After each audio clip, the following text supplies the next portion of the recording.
আমি আজ বানাবো চিকেন প্যাটিস করতে কড়াতে তেল দিয়ে দিয়েছি। চিকেনগুলো দিয়ে দেব। একদম অল্প তেল দিয়েছি, খুব সামান্য 2 থেকে 3 চামচ দিয়েছি। এবার চিকেন দিয়ে তাতে একটু নুন, একটু হলুদ, একটু গুঁড়ো লঙ্কা দিয়ে দিয়েছি, দিয়ে ওটা ভেজে নিয়েছি। একটু ভালো করে ভেজে নেব যাতে কাঁচা ভাবটা না থাকে। তারপর তেল দিয়ে দিলাম, ওতে পেঁয়াজ দিয়ে দিয়েছি, 1 থেকে 2 পেঁয়াজ দিয়েছি আমি। ক্যাপসিকাম দিয়ে দিলাম। ক্যাপসিকাম দেওয়ার পরে ওতে দিলাম আদা, রসুন, কাঁচা লঙ্কা কুচি দিয়ে ওটা একটু ভালো করে নেড়ে নেব। তারপর দিলাম হলুদ, গোলমরিচ, নুন, একটু জিরের গুঁড়ো দিয়ে চিকেনটা দিয়ে একটু ভালো করে ভাজা করে নেব। নেওয়ার পর লাস্টে দিলাম গরম মশলা আর ধনেপাতা ছড়িয়ে দিয়েছি।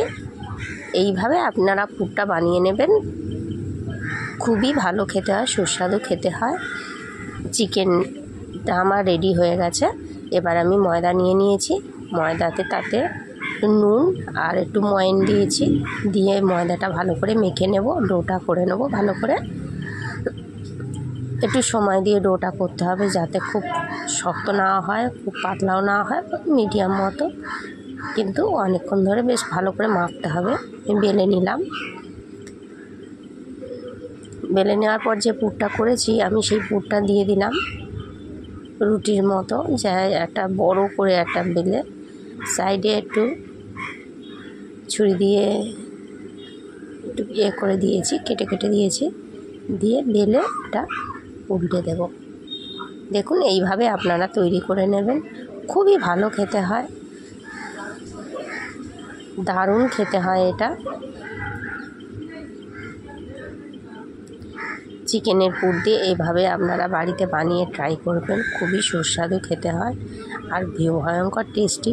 বাড়িতে কেউ এলো বা বাড়ির বাচ্চা আছে, বাচ্চারা এইসব খাবার খুবই পছন্দ করে। আপনারা এইভাবে ট্রাই করলে যে কোনো বাচ্চা আরামসে খেয়ে নেবে, কোনো বায়না করবে না। আমি সবগুলো 2 গড়ে নিয়েছি। এবার আমি ভেজে নেব, খুব বেশি তেল দেবো না, অল্পই তেল দেব। দিয়ে আমি তেলটা আমার গরম হয়ে গেছে, এবার দিয়ে দেব। একটু লো আঁচে দিতে হবে, খুব বেশি আঁচে দেওয়া যাবে না। দিয়ে একটু সময় দিয়ে ভাজতে হবে। ওটা খুব মুচমুচে এবং খাস্তা খেতে হবে আর